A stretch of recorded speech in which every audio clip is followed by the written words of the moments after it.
Hi everyone. Welcome to this peer mentoring session where we are recommending study techniques while working online. To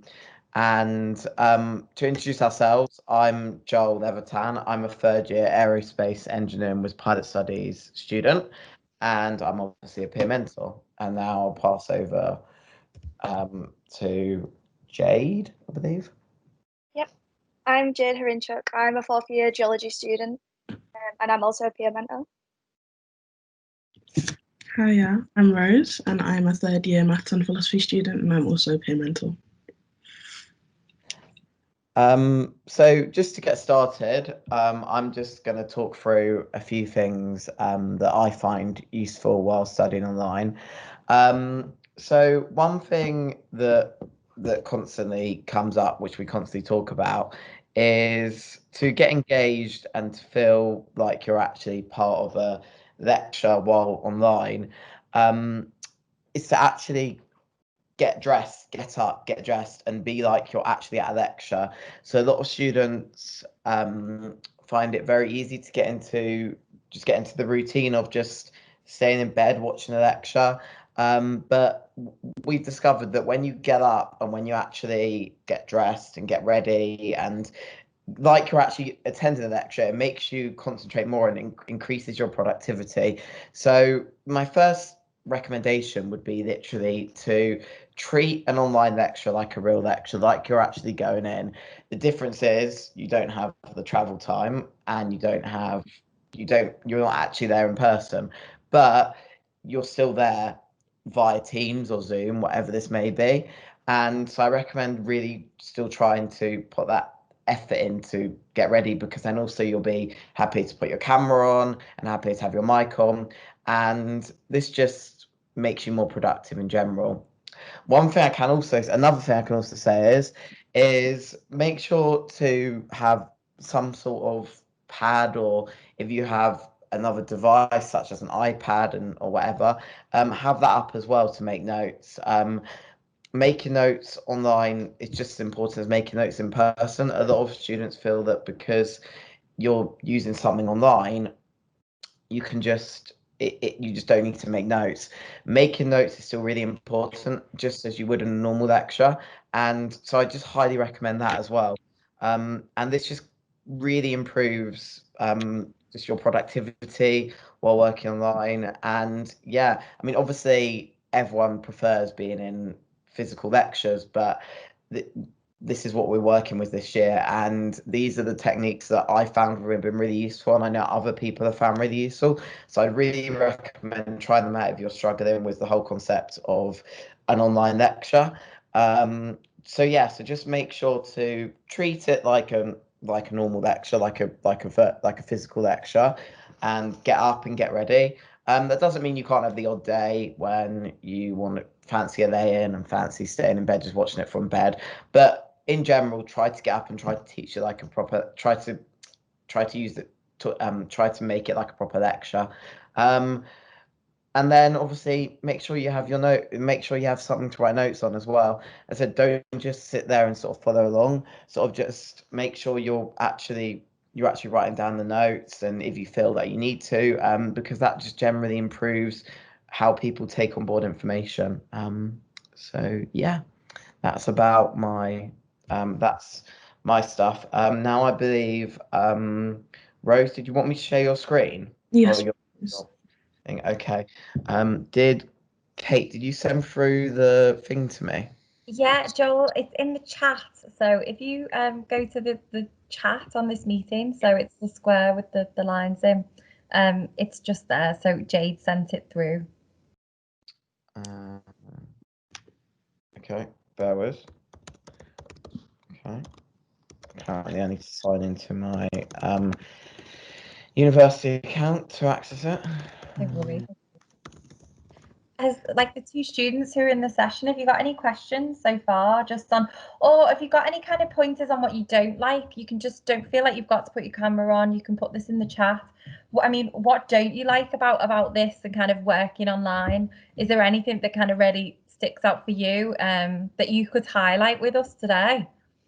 as I say, you can just put it in the chat, even if it's just one word of something you don't like, even if it's technology, because we're seeing today that sometimes things just don't work, which is a nuisance. I think for me, it's just kind of ensuring that you take regular breaks. It can be difficult sometimes to kind of adapt your working from home routine into the same routine you've got when you're in the office, and you do take a break, you do look away from the screen to talk to people, you do go and make a cup of tea. Sometimes when you're at home, you just can't do that as much, or you just don't, because you're just not used to it. I don't know, Rose, Jade, do you find that as well? Yeah. Yeah, definitely. I feel like you work maybe more when you're at home and that's all that you have going on, because especially being in lockdown where there's not really places to go out and places to go, it's just like you have uni work and you have stuff to do, so you're just trying to get through that. So I think that can be difficult, not having like the set times of like that walk home from lecture, because it's just coming off of a call and you're just more inclined to just stay at your desk and just carry on the work, so you get less breaks. Yeah, I know, definitely. And it's that separation, isn't it, from from your workspace to like your relaxing space. It's just kind of all blurred, isn't it? It is very, very grey at the moment. Did you have anything, Jade? I think you were going to say something. It's more about like your mindset. So you build up when we were allowed to go in, you built up that mindset where you had your uni mindset, and then you'd come home and you have your home mindset. It's about distinguishing that while we're all working online. So it is the whole getting out of bed and trying to change your environment a bit, whether you work at a kitchen table, whether you work in the living room rather than just your bedroom at your desk. Sometimes a changed environment can. Yeah, I agree, Jade. I think it makes a huge difference, particularly in the winter when the weather's bad. And it's not like you're sitting in the same space and you can look outside and see the sun shining. The weather's pretty dull. So I think if you can change your working environment, even if you just literally move from your desk to kind of getting comfy on the couch with your laptop with a cushion, it makes a difference, doesn't it? We've got something from a student here.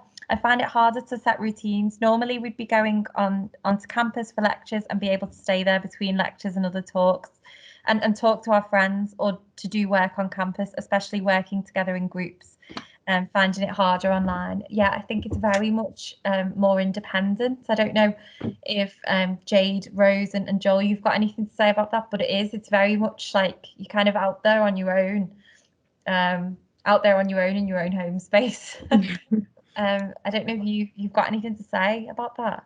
Thanks for that, Victoria. Yeah. Really useful.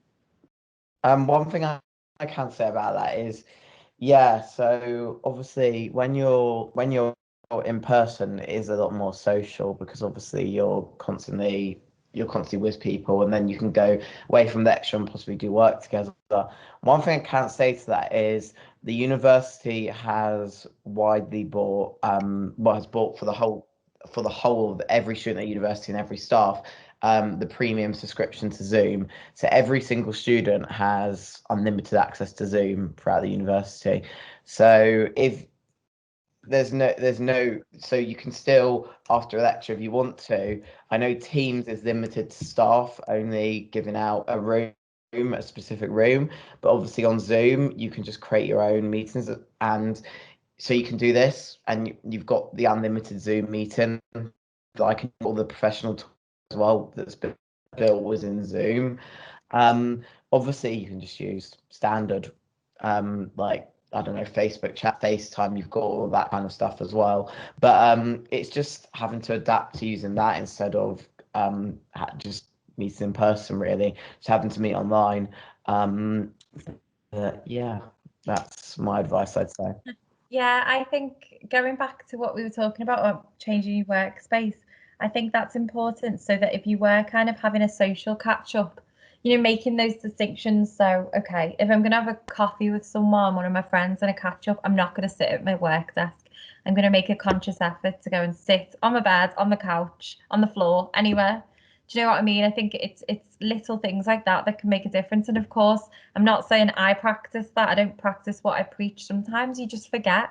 And I think it's being easy on yourself and giving yourself those little kind of those breaks, even if you need more breaks than you would usually take. It's an unprecedented time, and we all feel lethargic. It's normal. So kind of being easier on yourself, but also giving yourself a bit more structure, both for like downtime and for when you're doing academic work. But I can see now that we've got the screen up.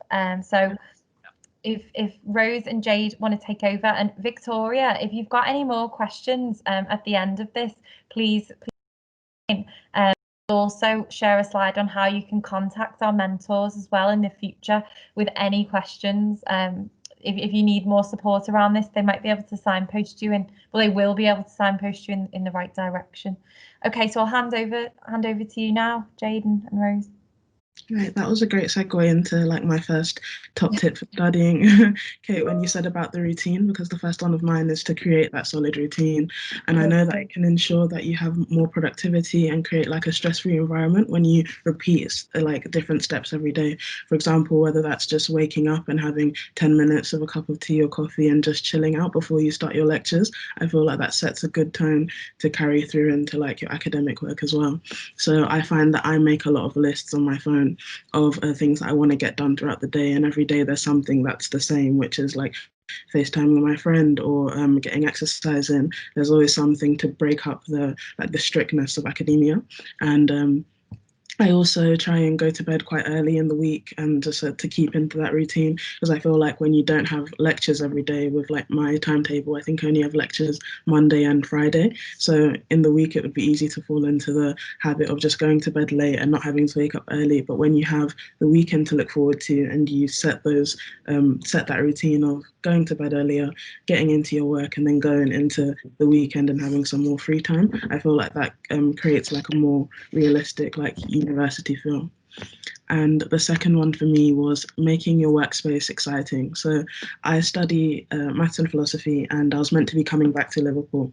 And as soon as lockdown hit in Liverpool, my family were just like, they don't think it would be the best thing for me to go back into like a university environment, which, because I was living with people that I didn't know, so that made me so upset. So the first thing I did was go on Amazon and like start ordering cute little, and my desk is not as cute as that one up there, but I try to make it as nice as possible just so that I'm excited to go and sit down.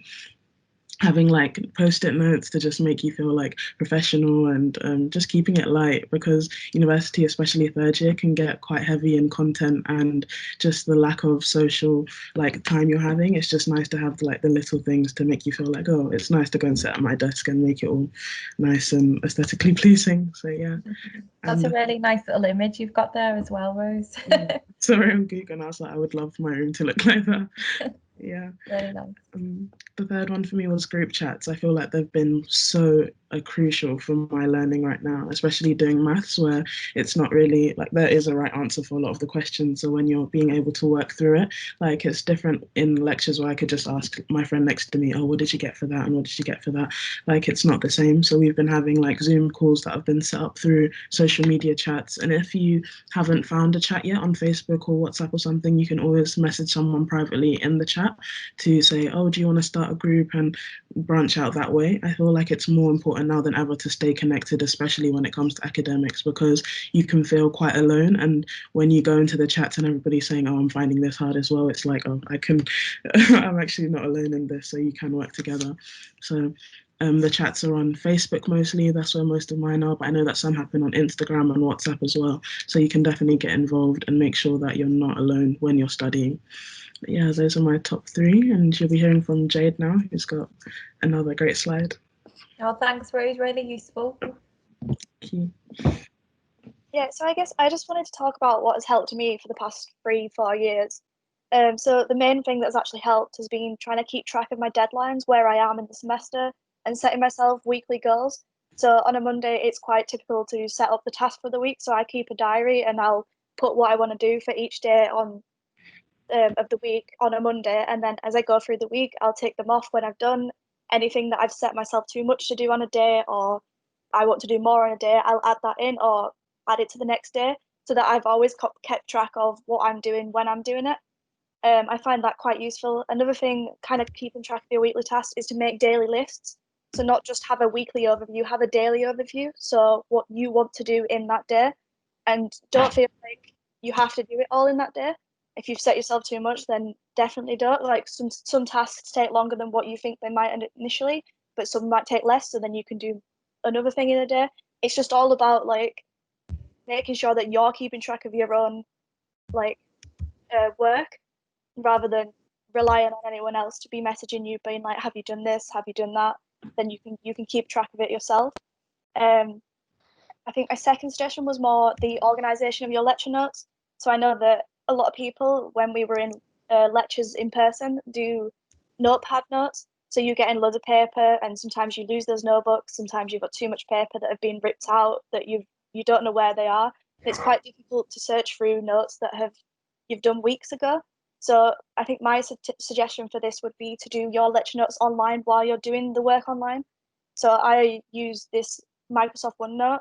I've used it for my entire time at university, and I typically create a notebook for like an overall year, and then I'll have individual sections for my different modules, and then within my modules I'll have different pages. So I usually do them by week, or I'll do them by lecture, and that way it's quite easy to keep track of what I have done, what I haven't done, and you can edit the text, you can colour it in. Any issues that you have, you can highlight, and then you can go back to your lecturer when you have another session and just flag that up as an issue, or even email them and get in contact with them. I have actually found by organising my lecture notes online and spending less time flicking through my notebooks and looking for it, because I can just press Control F and find exactly what I'm looking for in this OneNote. Another thing is, if you have like an iPad, I'd recommend using GoodNotes for online notes. That's quite good. Or Notion. Notion is another one that's like Microsoft OneNote. Basically, it's just their apps and stuff, software that you can download, and you can see them on any device: your phone, your iPad, your computer, your laptop. So you can see them across all, and edit in real time as well. They sound good, Jade. Those ones you've just mentioned, I think that'd be useful as well, just for me, you know, just for kind of managing my working day. As you say, it's nice to have. I've got like a to-do list, but I think, and it is all in one place. But when you've just said, you know, just having those that you can access on your phone, on your iPad, it just makes more sense. Yeah, I'm going to look at that. What was, so it was Notion, and what was the other one you mentioned? Microsoft OneNote, and if you have an iPad, GoodNotes is good. GoodNotes, that was the one that I fancied, yeah. The something I can add to that is I use Notability, which is a brilliant app as well. So I'd recommend that one. That one's, I'd recommend. So I use OneNote more for like keep taking notes, and Notability is more for like when I want to like make diagrams and stuff. Notability is a bit more of being able to make diagrams. I find it easy to make diagrams in that, and tables and all sorts.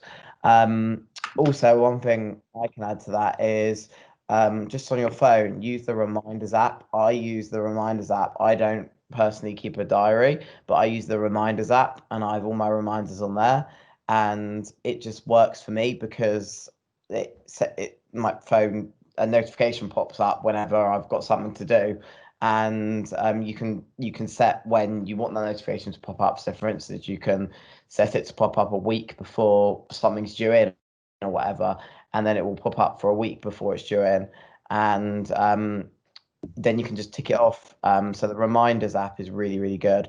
And if you've got multiple products from certain companies, if you use all Apple products, if you use all Samsung products, they all link up. So no matter what you're doing on one thing, it links up to another device, and then you can really easily keep track of everything going on. So whatever you do on one device connects up to the other. So I'd highly recommend that. But yeah, just the Reminder app is brilliant. I think it's a case as well, Joel. Obviously you're all sharing like really useful tools, and it's a case of just trying them out, isn't it? And seeing which one you prefer. So obviously sometimes I think it can seem a bit overwhelming because you think, oh, there's so many things I could try, but just start by trying one or two for specific purposes and see which one you like. And I'm sure you'll find one that suits you. And then you can just get rid of the others if you don't like them. But yeah, I'm going to try some of those. Yeah, that's true. I feel like as adding on to that you can stick to paper. I feel like with all the apps and things, like I just love having notepads and just like writing it all out. So yeah, I feel like whatever suits you. Yeah, I think that's important too. Yeah, you can stick to paper. I mean, I run these sketchnoting sessions, as you all know, and I always encourage people to, you know, especially at the moment, step away from the computer and do a sketch note. For those of you who don't know what sketchnoting is, it's basically a form of note taking using, you know, kind of illustrations, drawings, but also you can just use different types of fonts, colour, containers to present your information. And I think it's really handy to stick to one sheet of paper, and that way all your notes are in one place and you've kind of highlighted your key priorities on there. But certainly look out for one of my sketchnoting sessions, because I do run them with the peer mentors. We've got none set up at the moment, but we'll certainly do one in the new year, so you might find that useful too. And then I'm going to hand back over to the mentors. I just want to say thank you for those tips. So useful, not only for the students, but for staff as well. And then I can see you've got this slide up, so I'll pass back over to you. Yeah, so and we're here to help you guys out. So you can sign up for the peer mentoring scheme. You could today. You just sign up for it whenever if you want to. You don't have to use it, but you can sign up for it, and we're here to help you. You do it via Handshake, which is the university has given us all a subscription to Handshake, which is a bit like LinkedIn, I say, a bit similar to that, but a different version. And then you can sign up and just message us on there. I'll just pass it over to one of the other mentors to talk about the rest on this slide. And yeah. Yeah, I'll just add to that actually before. It's literally, I think we realise at the moment, for everyone watching this, that, you know, there's a lot going on online, but we tried to make this as easy as possible. So literally you can contact any of our mentors. So it's literally 3 easy steps. You should all have a Handshake account.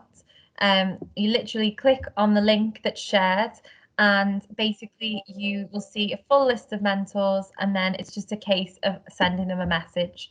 So the first step is clicking on the link, second step looking at the mentors, third step sending them a message, and they can answer your query. It's as simple as that. So we really encourage you to get in touch. It can be about anything. That's what they're there for. They're not professional members of staff, but they are professional.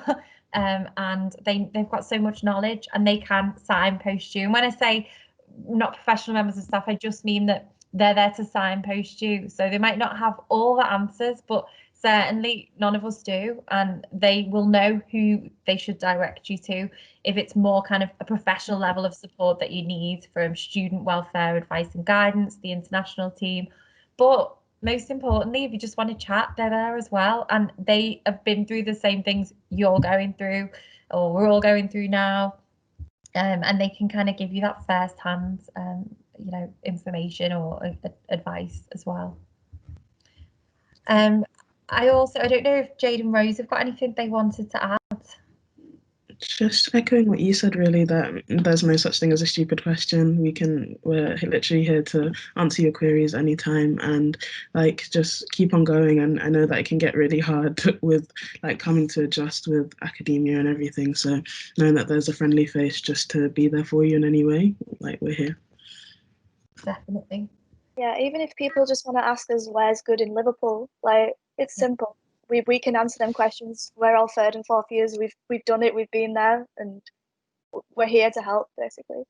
Yeah, that's so true. Even if it is just like being like pointed in the right direction to something, you know, don't feel like it's got to be, you know, a kind of planned out question that's academic or specifically about like a well-being issue. It doesn't have to be, and especially at the moment, you know, we all need someone to talk to. So yeah, I'd encourage you to share this with friends if someone's feeling a bit low, or to use it yourselves.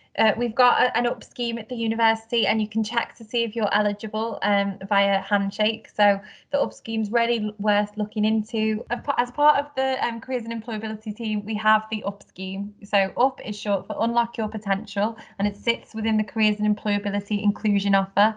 And the centre of the up community is on Handshake, which is the platform that we just mentioned, and it's a new online platform, and eligible students can access job and work experience opportunities. We've got a resources page as well with loads of useful information on there.